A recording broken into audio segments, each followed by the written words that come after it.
Hola, ¿qué tal? Yo soy Rodrigo Vargas y esta es la parte número 11 del libro El general en su laberinto de Gabriel García Márquez. Quiero recalcar que el video anterior, que estoy seguro lo han escuchado, esta es la parte número 10, solamente que al momento de editarlo no se puso la parte correspondiente.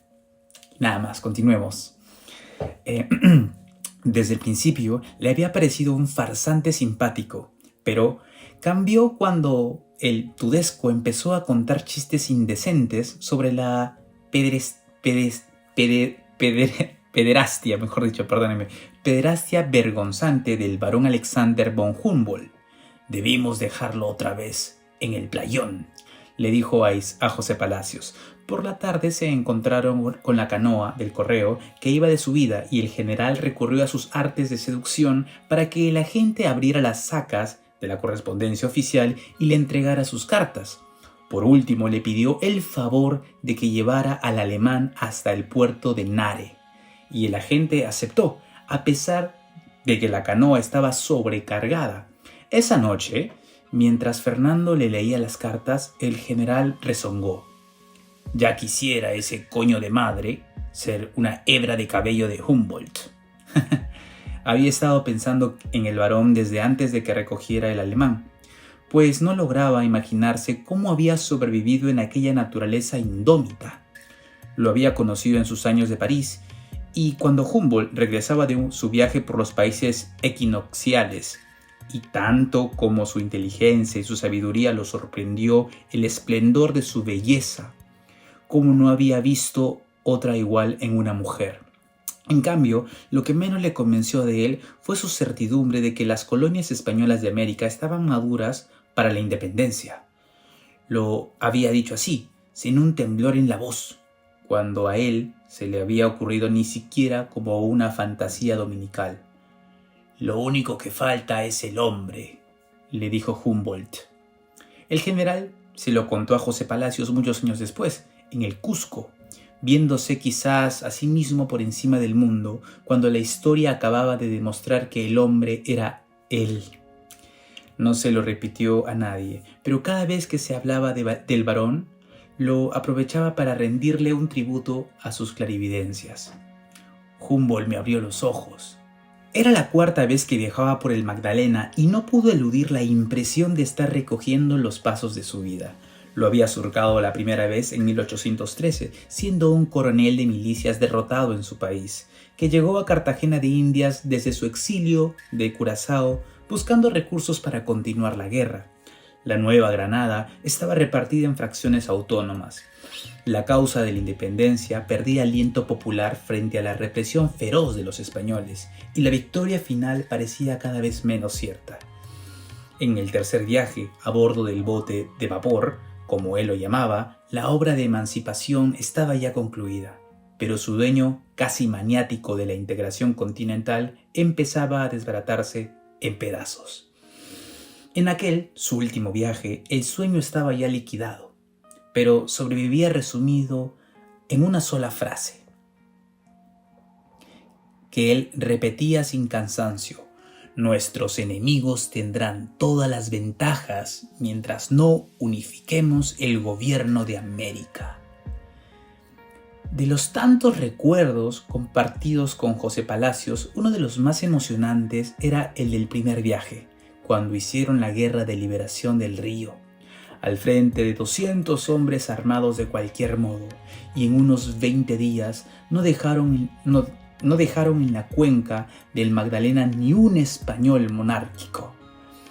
De cuánto habían cambiado las cosas se dio cuenta el mismo José Palacios al cuarto día de viaje, cuando empezaron a ver en las orillas de los pueblos las filas de mujeres que esperaban el paso de los champanes. Ahí están las viudas, dijo el general. Se asomó y las vio, vestidas de negro, alineadas en la orilla como cuervos pensativos bajo el sol abrasante, esperando aunque fuera un saludo de caridad. El general Diego Ibarra, hermano de Andrés, solía decir que el general no tuvo nunca un hijo, pero que en cambio era el padre y la madre de todas las viudas de la nación. Lo seguían por todas las partes, y él las mantenía vivas con palabras entrañables que eran verdaderas proclamas de consuelo. Sin embargo, su pensamiento estaba más en él mismo que en ellas cuando vio las filas de mujeres fúnebres en los pueblos del río. Ahora las viudas somos nosotros, dijo, somos los huérfanos, los lisiados, los parias de la independencia. No se detuvieron en ningún poblado antes de Mompox, salvo en Puerto Real, que era la salida de Ocaña al río Magdalena. Allí encontraron al general venezolano José Laurencio Silva, que había cumplido la misión de acompañar a los granaderos rebeldes hasta la frontera de su país e iba a incorporarse al séquito. El general permaneció a bordo hasta la noche, cuando desembarcó para dormir en un campamento improvisado. Mientras tanto, recibió en el champán las filas de viudas, los disminuidos, los desamparados de todas las guerras que querían verlo. Él los recordaba a casi todos con una nitidez asombrosa. Los que permanecían allí agonizaban de miseria. Otros se habían ido en busca de nuevas guerras para sobrevivir o andaban de salteadores de caminos, como incontables lisiados del ejército libertador en todo el territorio nacional. Uno de ellos resumió en una frase el sentimiento de todos. Ya tenemos la independencia, general. Ahora díganos qué hacemos con ella. En la euforia del triunfo, él los había enseñado a hablarle así, con la verdad en la boca. Pero ahora la verdad había cambiado de dueño. La independencia era una simple cuestión de ganar la guerra, les decía él. Los grandes sacrificios vendrían después, para hacer de estos pueblos una sola patria. Sacrificios es lo único que hemos hecho, general, decían ellos. Él no cedía un punto. Falta más, decía. La unidad no tiene precio. Quería la unidad. Esa noche, mientras deambulaban por el galpón donde le colgaron la hamaca para dormir, había puesto una mujer que se volvió a mirarlo al pasar, y él se sorprendió de que ella no se sorprendiera de su desnudez. Oyó hasta las palabras de la canción que iba murmurando. Dime que nunca es tarde para morir de amor. El celador de la casa estaba despierto en el cobertizo del pórtico. ¿Hay alguna mujer aquí?, le preguntó el general. El hombre estaba seguro. Digna de su excelencia, ninguna, dijo. Tampoco. Dijo. ¿E indígena de mi excelencia? Tampoco, dijo el celador. No hay mujer a menos de una legua. El general estaba tan seguro de haberla visto que la buscó por toda la casa hasta muy tarde. Insistió en que lo averiguaran sus edecanes y al día siguiente demoró la salida más de 1 hora hasta que lo venció la misma respuesta. No había nadie. No se habló más de eso, pero en el resto del viaje, cada vez que lo recordaba, volvía a insistir. José Palacios había de sobrevivirlo muchos años y habría de sobrarle tanto tiempo para repasar su vida con él que ni el detalle más insignificante quedaría en la sombra. Lo único que nunca aclaró fue si la visión de aquella noche de Puerto Real había sido un sueño, un delirio o una aparición. Nadie volvió a acordarse del perro que había recogido en la vereda y que andaba por ahí restableciéndose de sus mataduras hasta que el ordenace encargado de la comida cayó en la cuenta de que no tenía nombre. Lo habían llamado con ácido fénico, lo perfumaron con polvos de recién nacido, pero ni aún así consiguieron aliviarle la catadura perdularia y la peste de la sarna. El general estaba tomando el fresco en la proa cuando José Palacios se lo llevó a rastras. ¿Qué nombre le ponemos?, le preguntó. El general no lo pensó siquiera. Bolívar, dijo. Una lancha carroñera que estaba armada en el puerto se puso en marcha tan pronto como tuvo noticia de que se acercaba una flotilla de champanes. José Palacios la avistó por las ventanas de toldo y se inclinó sobre la hamaca donde yacía el general con los ojos cerrados. Señor, dijo, estamos en Mompox. Tierra de Dios, dijo el general sin abrir los ojos. A medida que descendían, el río se había ido haciendo más vasto y solemne. como una ciénaga sin orillas, y el calor fue tan denso que se podía tocar con las manos. El general prescindió sin amargura de los amaneceres instantáneos y los crepúsculos desgarrados, que en los primeros días lo demoraban en la proa del champán, y sucumbió al desaliento. No volvió a dictar cartas ni a leer, ni les hizo a sus acompañantes ninguna pregunta que permitiera vislumbrar un cierto interés por la vida. Aún en las siestas más calurosas se echaba la manta encima y permanecía en la hamaca con los ojos cerrados. Temiendo que no lo hubiera oído, José Palacios repitió el llamado y él volvió a replicar sin abrir los ojos. «Mompox no existe», dijo. «A veces soñamos con ella, pero no existe». «Por lo menos puede dar fe de que existe la Torre de Santa Bárbara», dijo José Palacios. «Desde aquí la estoy viendo». El general abrió los ojos atormentados, se incorporó en la hamaca y vio en la luz del aluminio de mediodía los primeros tejados de la muy rancia y afligida ciudad de Mompox, arruinada por la guerra, pervertida por el desorden de la República, diezmada por la viruela. Por aquella época empezaba el río a cambiar de curso, en un desdén incorregible que antes de terminar el siglo había de ser un completo abandono. Del dique de cantería, que los sindicatos coloniales se apresuraban a reconstruir con una tozudez peninsular después de los estragos de cada creciente. Solo quedaban los escombros dispersos en una playa de cantos rodados. La nave de guerra se acercó a los champanes y un oficial negro, todavía con el uniforme de la antigua policía virreinal, los apuntó con el cañón. El capitán Casildo Santos alcanzó a gritarle: «¡No seas bruto, negro!». Los bogas se detuvieron en seco y los champanes quedaron a merced de la corriente.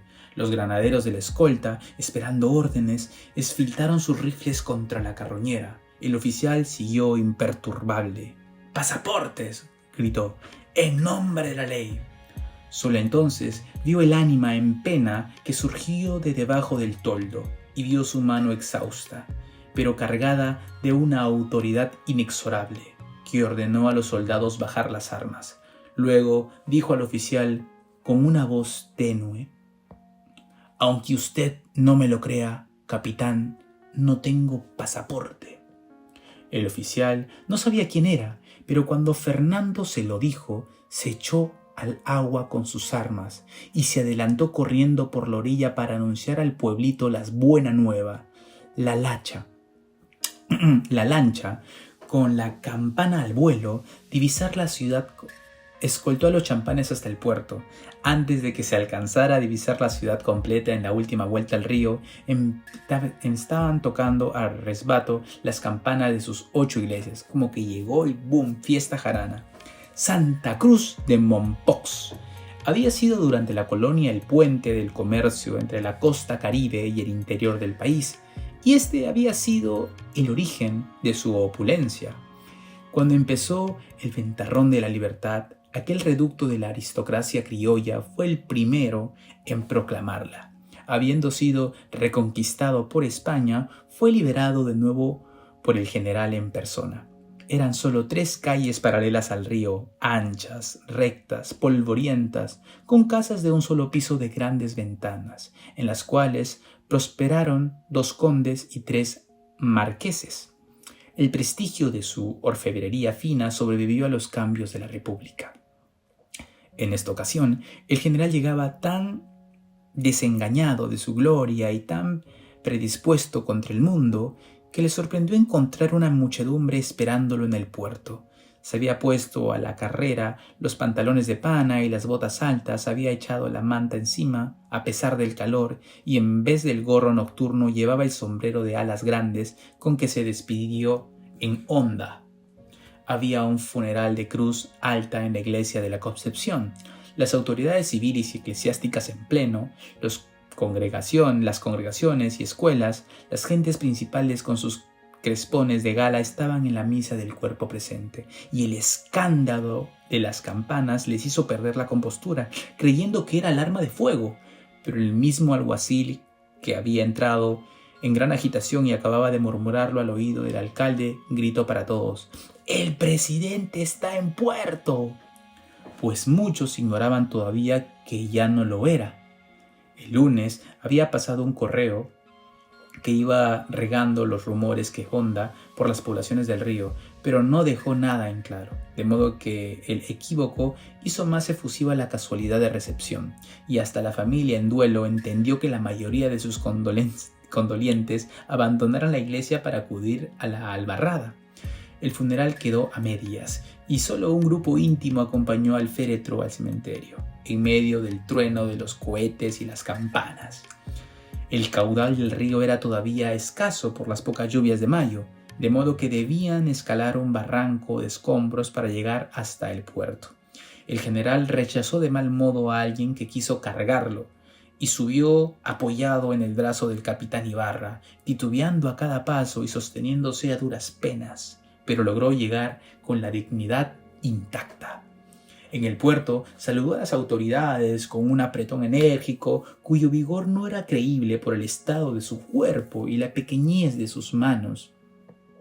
Quienes lo vieron la última vez que estuvo allí no podían dar crédito a su memoria. Parecía tan anciano como su padre, pero el poco aliento que le quedaba era bastante para no permitir que nadie dispusiera por él. Rechazó las andas de Viernes Santos que le tenían preparadas y aceptó ir caminando a la iglesia de la Concepción. Al final tuvo que subirse en la muía de alcaide que éste le había hecho ensillar de urgencia cuando lo vio desembarcar en semejante postración. Estaba muy mal. José Palacios había visto en el puerto muchos rostros atigrados por las pintadas de violeta de genciana en las brasas de la viruela. Esta era una endemia obstinada en las poblaciones de Bajo Magdalena, y los patriotas habían terminado por temerle más que a los españoles desde la mortandad que causó en las tropas libertadoras durante la campaña del Río. Desde entonces, en vista de que la viruela persistía, el general consiguió que un naturalista francés que estaba de paso se demorara inmunizando a la población con el método de inocular en los humanos la serosidad que manaba de la viruela del ganado. Pero las muertes que causaba eran tantas que al final nadie quería saber nada de la medicina al pie de la vaca, como dieron en llamarla, y muchas madres prefirieron para sus hijos los riesgos del contagio que no los de la prevención. Sin embargo, los informes oficiales que el general recibía le hicieron creer que el flagelo de la viruela estaba siendo derrotado. Así que cuando José Palacios le hizo notar la cantidad de caras pintadas que había entre la muchedumbre, su reacción fue menos de sorpresa que de hastio. «Siempre será así», dijo, «mientras los subalternos sigan mintiéndonos para complacernos». No dejó traslucir su amargura con quienes lo percibieron en el puerto. Les hizo un relato sumario de los incidentes de su renuncia y del estado de desorden en que quedó Santa Fe, por lo cual encareció un apoyo unánime para el nuevo gobierno. No hay otra alternativa», dijo. «Unidad o anarquía». Dijo que se iba sin regreso, no tanto para buscar alivio a los quebrantos del cuerpo, que eran mucho y muy dañinos, como podía verse, sino tratando de descansar de las tantas penas que le causaban los males ajenos. Pero no dijo cuándo se iba, ni para dónde, y repitió sin que viniera a cuento que aún no había recibido el pasaporte del gobierno para salir del país. Les agradeció los 20 años de gloria que Mompox le había dado y les suplicó que no lo distinguieran con más títulos que el de ciudadano. La iglesia de la Concepción seguía engalanada con crespones de duelo y aún erraban por el aire los hábitos de flores y pabilos de funeral, cuando la muchedumbre irrumpió en tropel para un Te Deum improvisado. José Palacios, sentado en el encaño del séquito, se dio cuenta de que el general no hallaba acómodo en el suyo. El alcalde, en cambio, un mestizo inalterable con una hermosa testa de león, mejor dicho, permaneció junto a él con un hábito propio. Fernanda, viuda de Benjumea, cuya belleza criolla hizo estragos en la corte de Madrid, le había prestado al general su abanico de sándalo para ayudarlo a defenderse del sopor del ritual. Él lo movía sin esperanzas apenas por el consuelo de sus efluvios, hasta que el calor empezó a estorbarle para respirar. Entonces murmuró al oído del alcalde: «Créame que no merezco este castigo». «El amor de los pueblos tiene su precio, excelencia», dijo el alcalde. «Por desgracia, esto no es amor, sino novelería», dijo él. Al final del Te Deum, se despidió de la viuda de Benjuamé con una reverencia y le devolvió el abanico. Ella intentó dárselo de nuevo. «Hágame el honor de conservarlo como un recuerdo de quien tanto lo ama», le dijo. «Lo triste, señor, es que ya no me queda mucho tiempo para recordar», dijo él. El párroco insistió en protegerlo del bochorno con el palio de la Semana Santa, desde la iglesia de la Concepción hasta el colegio de San Pedro Apóstol, una mansión de 2 plantas con un claustro monástico de helechos y clavelillas, y al fondo un huerto luminoso de árboles frutales. Hermoso. Los corredores con arcadas no eran vivibles en aquellos meses por las brisas malsanas del río, aún durante la noche, pero los aposentos contiguos en la sala grande estaban preservados por las gruesas paredes de calicanto que los mantenían en una penumbra otoñal. José Palacios se había adelantado para tener a todo a punto. El dormitorio de paredes ásperas, recién blanqueadas con escabozos de cal, estaban mal iluminado por una ventana única de persianas verdes que daba sobre el huerto. José Palacios hizo cambiar la posición de la cama para que la ventana del huerto le quedara a los pies y no en la cabecera, de modo que el general pudiera ver en los árboles las guayabas amarillas y gozar de su perfume. El general llegó del brazo de Fernando y con el párroco de la Concepción, que era un rector del colegio, tan pronto como franqueó la puerta se apoyó de espalda al muro, sorprendido por el olor de las guayabas expuestas en una tótuma sobre el alféizar de la ventana, y cuya fragancia viciosa saturaba por completo el ámbito del dormitorio. Permaneció así, con los ojos cerrados, aspirando el sahumerio de vivencias antiguas que le desgarraban el alma, hasta que se le acabó el aliento. Luego escudriñó el cuarto con una atención meticulosa, como si cada objeto le pareciera una revelación. Además de la cama de marquesina había una cómoda de caoba, una mesa de noche también de caoba con una cubierta de mármol y una poltrona forrada de terciopelo rojo. En la pared, junto a la ventana, había un reloj octagonal de números romanos parado en la 1:07. «Por fin, algo que sigue igual», dijo el general. El párroco se sorprendió. «Perdóneme, excelencia», dijo, «pero hasta donde llegan mis luces usted no había estado aquí antes». También se sorprendió José Palacios, pues nunca había visitado esa casa, pero el general persistió en sus recuerdos con tantas referencias ciertas que a todos los dejó perplejos. Al final, sin embargo, intentó reconfortarlos con su ironía habitual. «Quizás haya sido en una reencarnación anterior», dijo. «Al fin de cuentas, todo es posible en una ciudad donde acabamos de ver un excomulgado caminando bajo palio». Poco después se precipitó una tormenta de agua y de truenos que dejó a la ciudad en situación de naufragio. El general la aprovechó para convalecer de los saludos, gozando del olor de las guayabas mientras fingía dormir boca arriba y con la ropa puesta en el sombrío del cuarto, y luego se durmió de veras con el silencio reparador de después del diluvio. José Palacios lo supo porque lo oyó hablar con la buena dicción y el timbre nítido de la juventud, que para entonces solo recobraba en sueños. Habló de Caracas, una ciudad en ruinas que ya no era la suya, con las paredes cubiertas de papeles de injurias contra él y las calles desbordadas por un torrente de mierda humana. José Palacios veló en un rincón del cuarto, casi invisible en la poltrana, para estar seguro de que nadie distinto de él, séquito, pudiera oír las confidencias del sueño. Hizo una señal al coronel Wilson por la puerta entreabierta y éste alejó a los soldados de guardia que erraban por el jardín. Aquí no me quiere nadie y en Caracas nadie nos obedece, dijo el general dormido. Estamos a mano. Prosiguió con un salterio de lamentos amargos, residuos de una gloria desbaratada que el viento de la muerte se llevaba a piltrafas. Al cabo de casi una hora de delirio, lo despertó un tropel en el corredor y el metal de una voz altanera.